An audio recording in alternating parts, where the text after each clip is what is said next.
Salut à tous, c'est Ilyes. On se retrouve aujourd'hui pour une nouvelle vidéo. On va analyser la trilogie entre Conor McGregor et Dustin Poirier qui se passe donc le 10 juillet dans la T-Mobile Arena mythique de Las Vegas. Qui plus est, on aura droit à un public très nombreux puisqu'ils sont plus de 20 000 à pouvoir assister à ce combat qui s'annonce vraiment très lourd. Patrick Abirora nous réserve du très très lourd pour cette analyse. Merci à toi d'être...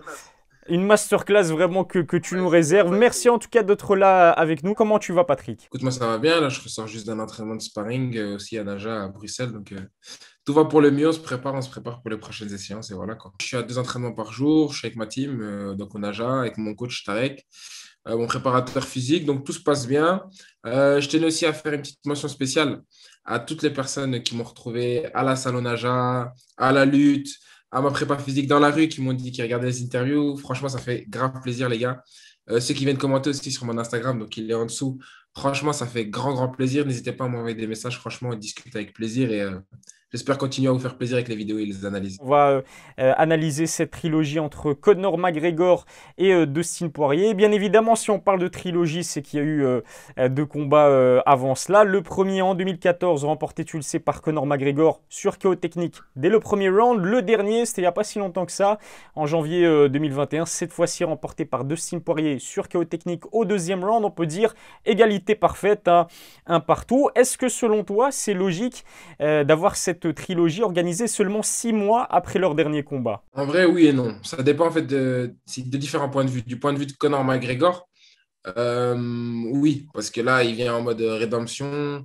Il vient vraiment, en fait, vraiment, voilà. Si lui, il perd ce combat-là, pour moi, je pense qu'il est un peu fini dans le routeur, dans le top 5, top 10 de la catégorie lightweight. Il ne sera plus dedans.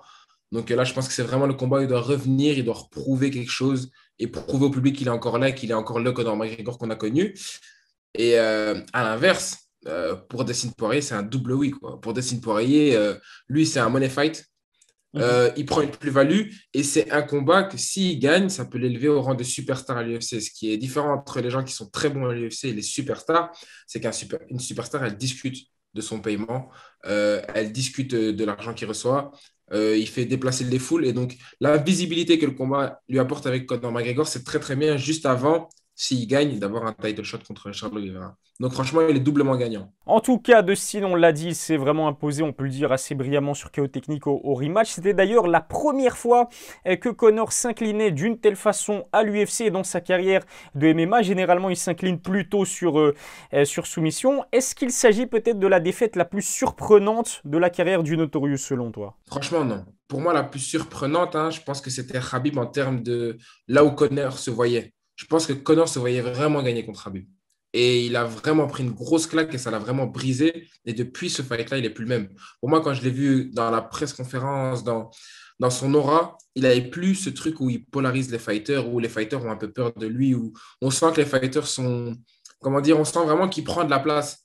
Là, il était avec Dustin très respectueux, très calme, une position plus voûtée. On sentait vraiment que c'était différent. Moi, je sentais plus le même. Il avait plus cette faim. Franchement, quand on l'a vu au début, en 2014, en 66 kilos, un crève la faim, il arrivait, il insultait tout le monde, il avait faim. Et puis maintenant, je trouve que c'était plus pareil. Même au niveau de son trash talk, il était assez gentil sur ce rematch face à Dustin, alors qu'on sait justement que son trash talk, c'est ce qui lui a permis de déstabiliser Dustin Poirier pour le premier combat. The Diamond, l'Américain, l'a d'ailleurs confirmé lui-même en interview. Le trash talk de Conor l'avait fortement perturbé. Malgré sa défaite, Patrick, on doit quand même rééquilibrer un peu la chose. Moi, personnellement, tu me diras ce que tu en penses, mais j'ai trouvé que Conor avait réalisé quand même un bon premier round. Il s'est rapidement relevé du takedown précoce infligé par Dustin. Puis voilà, c'est ça sur les phases de clinch et en striking. Je trouve qu'il a aussi fait mal à l'Américain. Quelles sont tes impressions, on va dire, au niveau de sa performance globale, même s'il s'est incliné au deuxième round, ce qui est quand même assez rapide? Bah, en fait, le premier round, on peut le donner aux deux presque. Mais le truc qui va faire la différence, c'est que pour moi, en striking, c'était 50-50 et que quand même s'il s'est relevé assez vite, Dustin a quand même scoré un takedown. Donc je pense que le round va à Dustin. Mais c'est clair que Conor a quand même touché, a quand même fait mal. Mais je pense qu'il n'a pas fait assez mal. Je ne sais pas si tu vois ce que je veux dire. En fait, c'est qu'en 66 kilos, Conor faisait très mal. Mais comme Ned Diaz le disait quand ils ont combattu en 77 kilos, il frappe dur pour un 66 kilos, mais je suis plus en 66 kilos.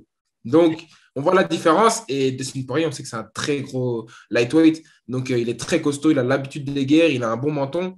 Donc, je pense que là, il avait pas ce qu'il fallait dans ce round-là pour le faire tomber. Une des choses qui a fait la différence, et ça c'est un suspense pour personne, tout le monde en parle depuis ce rematch, eh bien ce sont les kicks au mollet envoyés par Dustin. Alors, au bout du deuxième round, on peut dire très clairement que la jambe d'appui de Conor, elle était complètement hors service. Toi qui es un combattant, qui connaît, et qui a déjà pris sûrement des kicks et des kicks au mollet, explique... Juste en tout, t'en as pris, donc c'est très bien pour préparer cette interview. Explique-nous à quel point ces kicks peuvent être vraiment décisifs dans un combat. Mais en fait, c'est très déstabilisant, surtout quand on a une garde assez, on va dire, karatéka. On a les jambes écartées et qu'on utilise vraiment un gros centre d'appui et qu'on met beaucoup de poids sur sa jambe d'appui avant. Mais le problème, c'est qu'après, on ne peut plus set up son game si cette jambe-là, elle est plus utilisable. Donc voilà, donc le fait, c'est que franchement, Dustin Poirier, moi, c'est ce qui m'a choqué vraiment. Le game plan avec lequel il est arrivé de casser ses jambes à Conor. Et le fait, c'est qu'avant Conor, il set up un game où il envoyait des kicks où il envoyait, par exemple, on peut voir dans le premier combat, Dustin Poirier va comme ça et il va envoyer le coup de pied retourné pour l'obliger à venir vers la gauche, retourner vers la gauche. Donc, Conor avait un système de kicks où il envoyait 2-3 kicks, mais il n'en envoyait pas une multitude, comme on va dire José Aldo, Edson Barboza, etc. Mais il en envoyait quelques-uns et ça t'empêchait de toi envoyer tes kicks et de deux, ça lui permettait de rentrer cette gauche quand il veut la rentrer. Alors que là, la différence, c'est qu'il est venu vraiment avec une garde haute d'anglaise et il n'a plus du tout utilisé ses kicks. Franchement, je pense que depuis le fight de Khabib, j'ai plus beaucoup vu de kicks, à part contre Cerrone à high kick. Mais je veux dire, on n'a plus vu autant de kicks que quand on le voyait contre, à l'époque, en 60 kilos, il envoyait, ça flashait. Même contre José Aldo, le fait de vraiment venir le side kick à la jambe, prendre la distance et boum, il vient et contre. Je pense que c'est ça, en fait, il peut faire des ajustements dessus. Et justement, comment est-ce que Conor McGregor, il doit s'y prendre surtout pour neutraliser les kicks de Dustin et donc éviter que sa jambe d'appui parte en fumée très tôt dans ce combat? Comment est-ce qu'il doit s'y prendre? Je pense qu'il doit reprendre un peu ce style de l'ancien Conor, c'est-à-dire vraiment set up ce game où il envoie ses multitudes de coups pour rentrer sa gauche, en fait. Et pas juste se dire j'ai une gauche, tomber amoureux de ses points, tomber amoureux de l'anglaise et puis oublier tout ce qu'il avait avant. Je pense qu'il a eu ce petit problème et que beaucoup de combattants ont, c'est quand ils mettent souvent KO quelqu'un et qu'ils travaillent beaucoup l'anglaise, ils commencent à devenir amoureux de leurs points, mais ils oublient un peu leur ancien style. Et c'est ce style-là qui a fait qu'ils mettaient des KO. Mhm. C'est le fait qu'il te set plusieurs kicks et que ça te perturbe. Parce qu'à partir d'un moment, Dustin s'est jeté sur lui et boum, il n'a pas vu venir et hop, contre. À partir d'un moment, José Aldo, il est frustré, il se jette, boum, il se fait contrer, il dort. Donc je pense que c'est sur ça qu'il doit revenir. Je pense que c'est justement ce style un peu karatéka, mais d'envoyer en même temps les kicks, pas juste avoir une garde ouverte, très large, mais après on n'en voit rien. Donc après, ta jambe avant, elle est très facilement atteignable. Et aussi le fait, c'est que Conor avait l'habitude de bloquer parce qu'il combattait souvent contre des droitiers. Donc un droitier face à un gaucher, c'est plus facile de bloquer le kick qui y arrive. Mais là, c'est gaucher contre gaucher. Donc pour Dustin, ça rentre. Ça rentre beaucoup plus facilement les kicks sur la jambe avant. Donc je pense que c'est sur ça qu'il a dû faire un gros travail. Enfin j'espère. Sinon, s'il n'a pas travaillé dessus, ça risque d'être très compliqué parce que 2-3 calf kicks bien placés, c'est très effectif. D'ailleurs, je ne sais pas si tu as vu la récente interview de Dustin Poirier. Lui, il a dit qu'il allait plus du tout envoyer de calf kick ni de kick. Est-ce que tu y crois ou c'est du bluff? Moi, je pense que c'est du bluff. Franchement, là, je pense que Dustin, il a compris aussi qu'il doit rentrer un peu dans cette ère un peu de trash talk et il commence un peu. Donc là, je pense que c'est vraiment du bluff parce que ce serait complètement stupide de ne pas utiliser une arme qui fonctionne si bien. Après, s'il voit qu'au premier round, il rentre et que le type a fait des ajustements et que boum, dès qu'il rentre, il y a un truc, il y a un contre et qu'il y a un contre très effectif, ok. Là, on set up, on change. Mais s'il voit que ça continue à marcher, pourquoi arrêter? Tu parlais de l'approche peut-être trop boxe anglaise, on va en parler tout de suite. Moi j'ai trouvé que c'était clairement une erreur. Conor en a parlé lui-même. Avant ce combat face à Dustin Poirier, il était en préparation d'un potentiel combat en boxe anglaise contre Manny Pacquiao. Et puis en plus de cela, il a quand même ramené son premier coach de boxe. Et j'ai d'ailleurs trouvé que cet entraîneur prenait beaucoup trop de place. Est-ce que tu as le même sentiment que moi? Ou en tout cas, au niveau de son approche trop boxe anglaise, on est tous d'accord là-dessus, c'était clairement une erreur de sa part. Moi, j'avais l'impression que son entraîneur sous-estimait trop Dustin Poirier. Franchement, il le sous-estimait trop. Et en plus, la boxe anglaise, c'est pas du MMA. Même s'il y a une grosse part, même s'il y a des gros coachs qui ont fait des gros travaux, on peut par exemple souligner JSP quand il s'entraînait avec l'entraîneur de Manny Pacquiao. Et on a vu une grosse différence directement quand il rentre ses jabs et qu'il est là et il setup. Je ne sais pas si Trevor Whitman a été un coach d'anglaise à la base. Je ne suis pas sûr, je n'ai pas envie de m'avancer dessus, mais on voit très bien que le travail qu'il fait avec l'anglaise, on voit ses combattants, comment ils évoluent, Kamaru Usman, etc. Donc, on peut dire que l'anglaise est très, très important dans le MMA et ça peut vraiment faire arriver à un stade, à un champion, de dépasser un level encore, à un cap. Mais le problème, c'est que là, le coach, il était trop confiant et pour moi, c'était un peu trop un yes man. C'est-à-dire qu'il n'y avait pas quelqu'un dans le camp de Connor pour lui dire hey, qu'est-ce que tu fais? Bosse là-dessus, le sous-estime pas. Tous étaient là, oui, c'est Connor, et on suit, on suit, on suit. Et je pense un peu, ça, c'est un peu dommage, parce que pour moi, personnellement, être allé là-bas, au SBG, c'est vraiment une salle où ça polarise autour de Connor. Donc peut-être que ça fait aussi que le combattant va avoir un ego surdimensionné, ce qui est compréhensible. On va aborder un aspect dont tu as déjà commencé aussi à parler, c'est-à-dire le physique impressionnant de Dustin Poirier. En interview chez Joe Rogan, l'Américain a confié en fait que son poids hors compétition tournait au minimum autour des 85 kg. Il a donc dû s'infliger un cutting extrême pour arriver aux 70 kg conforme pour combattre chez les poids légers. Le soir du combat, il était vraiment très très impressionnant, limite comme un poids au welter face à Conor McGregor. Ce qu'il faut savoir, c'est que Connor, ce n'était pas un gros lightweight. Connor, c'était un très gros featherweight. Donc, c'est un gros featherweight, mais ce n'est pas un gros lightweight. À la différence, c'est que Dustin, il a plus de combats que Connor en lightweight, et donc son corps a pu s'habituer à cette évolution. Et vraiment, s'est habitué à faire des cuttings, s'est habitué à reprendre du poids, alors que Connor, lui, il a fait en dents de scie. Il est parti en 77, il est revenu en 70, il est parti en anglaise. Donc, ça veut dire que son corps n'a jamais eu le temps de s'habituer à une catégorie comme il l'avait fait en 66 kilos. On a bien vu qu'en 66 kilos, son corps était bien habitué. Dès qu'il refaisait son rebond après son weight cut, il revenait, il envoyait une gauche, le type, il dort parce qu'il a une frappe de malade. Mais là, c'est pas pareil. Et donc, franchement, c'est un très, très gros avantage, surtout que Dustin, c'est un combattant à pression. On le sait, il est habitué à faire des guerres. Enfin, pour moi, Dustin, c'est un combattant très, très solide. Franchement, en style, on va dire en stylistiquement parlant, à part Khabib, je ne vois pas beaucoup de gens, ou bien Charles Oliveira, battre Dustin en lightweight, en termes de style.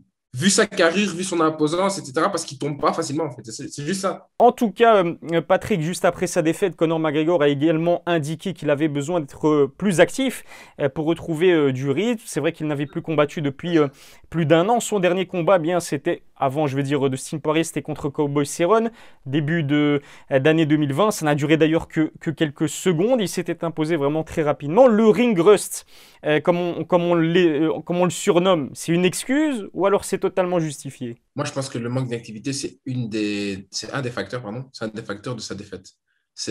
Franchement, ça, c'est évident. Pour moi, en tant que combattant, je pense que pour devenir meilleur, il faut être actif. C'est-à-dire que des fois, tu as besoin de ça. Tu peux te permettre, après un gros, gros run, de prendre un peu de pause. C'est-à-dire que tu as fait un gros run, tu prends une petite pause, mais après, tu reviens. Mais crois-moi que le temps que tu prends une pause, si tu prends 1 an, 2 ans ou 1 an, 2 ans de ce sport-là, parce qu'il a combattu en anglaise, ok, mais ce n'était pas en MMA.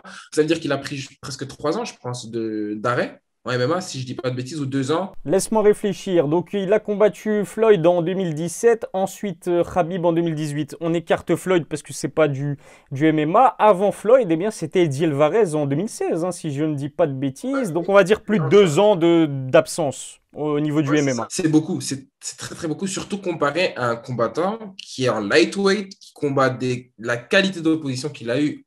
Dustin, c'est vraiment ça en fait. C'est comme on soulignait sur la précédente analyse, c'est la différence entre la qualité d'opposition qu'a eu Dustin quand on disait Israel Adesanya et Marvin Vettori. Et bien là, c'est pareil. Dustin, il a eu Dan Hooker, il a eu Justin Gaethje, il a eu Eval Alvarez, il a eu Khabib. Même s'il a eu cette défaite contre Khabib, il a fait un run, Max Holloway, pardon, il a fait un run incroyable. Enfin, je pense que les gens, ils ne réalisent pas qu'il a quand même battu 4 combattants, top 5 facile et un ancien champion dedans. Enfin, c'est incroyable, surtout que c'était des guerres, c'était pas des combats faciles où on se dit c'est un round, il a mis KO. Non, il a prouvé sur 25 minutes qu'il était plus fort que la personne. Donc vraiment, Dustin, il a pris du galon chaque combat par chaque combat. On a vraiment vu qu'il montait en puissance.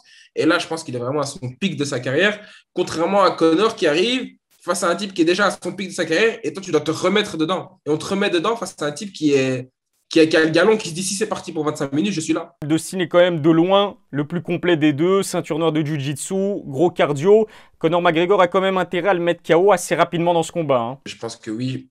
Même si on a vu que Conor peut des fois travailler un peu sur son cardio, comme avec Nate Diaz, où il était revenu un peu en travaillant de façon différente et en essayant d'être beaucoup plus calme, beaucoup plus. En fait, je pense que Conor, c'est pas non plus un très gros problème de cardio, mais c'est surtout un problème de gestion de combat. C'est-à-dire qu'il se crame tout seul. Il commence en fusée, il se crame et il voit le public qui crie et lui, il commence à faire des trucs de fou. Il se crame et puis il se rend compte qu'au deuxième round, il n'a plus le jus. Donc, je pense que c'est vraiment ça. Mais je pense que oui, pour moi, Dustin Poirier, c'est le combattant qui est le plus rodé à tenir 25 minutes à fond de balle. Dustin, lui, il n'a pas vraiment, enfin, il a vraiment pas arrêté d'enchaîner les bons résultats, hein. 6 combats depuis 2018 contre seulement 3 pour Conor, avec des victoires, comme tu l'as dit, face à des vrais grands adversaires. Raison pour laquelle on peut dire très clairement que Dustin Poirier est l'un des meilleurs, si ce n'est pas le meilleur lightweight du circuit en ce moment. Un des meilleurs. Pour moi, je ne sais pas le meilleur. J'attends encore de voir contre Charlie Oliveira. J'attends encore de voir contre Charlie Oliveira. Après, je pourrais me décider. Mais en tout cas, c'est un des meilleurs. Pour moi, top 3, top 2, facile. Que ce soit ses propres supporters, les supporters de Dustin et même les spectateurs neutres, beaucoup pensent en fait qu'il s'agit vraiment du combat de la dernière chance pour Conor McGregor. Est-ce qu'une défaite, elle peut lui être fatale au niveau de sa carrière à l'UFC en tout cas? Je pense que franchement, une défaite, encore une défaite contre Dustin, en tout cas, ce sera très, très difficile un nouveau run pour la ceinture. Pour moi. Je pense que ce sera très difficile. Et surtout que dans ce top 5-là, stylistiquement parlant, je pense que Dustin, c'est un des meilleurs match-ups pour lui. Quand on voit les autres Turcs qu'il y a dans la catégorie, etc., un Dustin Gaggi, un Dan Hooker qui est très très long, un Chandler qui peut t'éteindre très vite, mais qui est très petit et qui est très explosif, je pense que Dustin, c'était un des meilleurs match-ups stylistiquement parlant. Donc, s'il repère, et en plus de façon très flagrante, c'est-à-dire un KO ou un TKO ou un finish, quoi, là, je pense que ça va être très compliqué de pouvoir déjà, un, revenir pour la ceinture, et deux, l'UFC essaie de vendre Conor. Comment ils vont vendre Conor? Il sort de 2 défaites. En plus, il y a Khabib où il a perdu. Ça fait beaucoup. Ça fait beaucoup. Ils ne vont pas savoir le vendre. Comment le vendre? Donc, je pense que là, ça va être très, très compliqué. Je pense que ouais, là, maintenant, il doit s'en rendre compte que c'est vraiment la dernière chance s'il veut encore la ceinture. C'est l'heure de passer au fameux pronostic. Dis-moi ce que tu penses de cette trilogie. Comment ça va se terminer? C'est le moment de se mouiller. Rangez vos tickets, hein, parce que je ne veux pas être responsable je veux pas être responsable de certaines défaites. Honnêtement, moi, je vais être très honnête avec vous. Je vois un 50-50. Pour l'instant, je suis à 50-50. Après, avec tout ce qu'on a dit dans l'interview et dans l'analyse, je commence à me dire que pour moi, si Conor arrive, je vais commencer par Conor, hein, si Conor arrive en ayant fait les ajustements nécessaires, c'est-à-dire qu'il repasse un peu sur son style un peu plus karatéka, où il set up son game avec des kicks pour pouvoir rentrer cette gauche et pas tout miser dessus, qu'il arrête de se jeter aussi. Je trouvais qu'il était trop volatile quand il boxait, Conor. Donc, il était trop volatile, il n'était pas assez sur ses pieds ancrés dans le sol. On voit que des fois, il se jetait beaucoup. Et c'est une des marques aussi qu'on voit qu'il a régressé dans sa boxe. C'est que même contre Cowboy Cerrone, il se jette. Si on regarde bien le combat, il s'est jeté d'une manière où on se dit, si en fait il avait raté, qu'est-ce qui se serait passé? Donc, on voit vraiment qu'il a régressé dans le fait que dans son équilibre, dans sa balance. Donc, vraiment, s'il a fait ces ajustements-là et qu'on a vu qu'il a rebossé avec son entraîneur là, de striking, j'ai oublié son nom. Owen Mais Brody. voilà, il retravaillait avec lui donc, dans sa préparation. Donc, s'il a fait ces ajustements-là et que surtout, donc l'aspect psychologique que je disais tantôt, que j'allais revenir dessus, c'est le fait, c'est que Conor, en fait, il avait 2 objectifs dans sa carrière, c'est de vouloir être double champion et être riche. Il les a réussis. Clairement. Et comme Khabib l'a dit, il a très bien dit, c'est très très dur quand tu es champion, que tu as la notoriété et que tu as l'argent, de revenir à la salle, t'entraîner comme un chien et défendre ta ceinture face à des jeunes lions qui, eux, veulent venir t'arracher ce que tu as. Et ils veulent t'arracher la tête parce qu'ils ont faim. Toi, tu n'as plus faim, tu es rassasié. Qu'est-ce qui va lui donner la détermination d'aller chercher d'autres victoires? Et donc, c'est pour ça que je disais que je voyais que je trouvais que c'était plus le même Conor, parce que c'était pas un mort de faim maintenant. S'il revient en mode Conor à l'ancienne, mort de faim, qui a fait des ajustements, qui a moins d'ego, hein, qui sous-estime moins les gens et qui est plus calme, ça reste Conor. Il peut créer une surprise. Dustin Poirier, franchement, il reste sur un très gros run. En plus, il a pris de la confiance. Franchement, il vient de le mettre KO. Donc là, il est en confiance totale. Ça veut dire que ça, c'est très, très bon pour le. Faut pas oublier l'aspect vraiment psychologique dans les combats que les gens oublient souvent. Ils analysent souvent la tactique et on oublie en fait comment le combattant va se sentir avant un combat. Dustin là vient sur un gros KO. Il est sur plusieurs victoires. Il a confiance en ses points. Il a confiance en ses attitudes dans son coin aussi. En son camp, il n'a pas changé. Il est toujours avec les mêmes personnes. Il s'écoute. C'est un camp très intelligent. Matt Brown, donc dans son coin, là, à Waititi, c'est une grosse tête. Il a des game plans. Il est connu pour avoir des game plans très, très intelligents. Donc, pour moi, Dustin, à l'heure actuelle, si je devais miser une pièce, je la mettrais sur Dustin. Moi, je vois Dustin Poirier s'imposer sur décision unanime. Et donc, je vois les 5 rounds. C'est assez surprenant, effectivement, mais pendant que tu parlais, je me faisais des scénarios dans ma tête. Et je me dis, ça peut arranger les deux. Pourquoi? Dustin, sur décision unanime, il a sa victoire et il aura son title shot après. Mais je m'attends quand même à une véritable guerre, un peu comme face à Ned Diaz. Conor va prouver qu'il a quand même encore cette rage, qu'il a encore... comment dire, qu'il est encore pertinent dans cette catégorie et peut-être le voir affronter ensuite un Justin Gaethje ou un Michael Chandler. Si la logique est respectée, Dustin Poirier doit l'emporter sur KO ou soumission parce que c'est encore une fois le combattant le plus complet. Et si on a envie de rêver, si on a envie que ce soit un peu un résultat magique, Conor McGregor, c'est pas une science exacte, on dit ce qu'on pense et puis on verra bien à la fin du combat. Le combat aura lieu, je le répète, dans la nuit de samedi à dimanche du 10 juillet au 11 juillet. Si vous voulez connaître les chaînes qui diffusent, toutes les infos importantes sur ce combat, téléchargez l'application Wow Sport de Combat. Les liens sont dans la description, téléchargeable gratuitement sur Apple Store et Google Play. Merci en tout cas Patrick pour cette nouvelle masterclass. J'ai vraiment beaucoup apprécié comme d'habitude ton travail. Je te laisse te reposer, je sais que tu as une journée assez longue au niveau de tes entraînements aussi. Un grand merci Patrick et passe une excellente soirée. Ciao.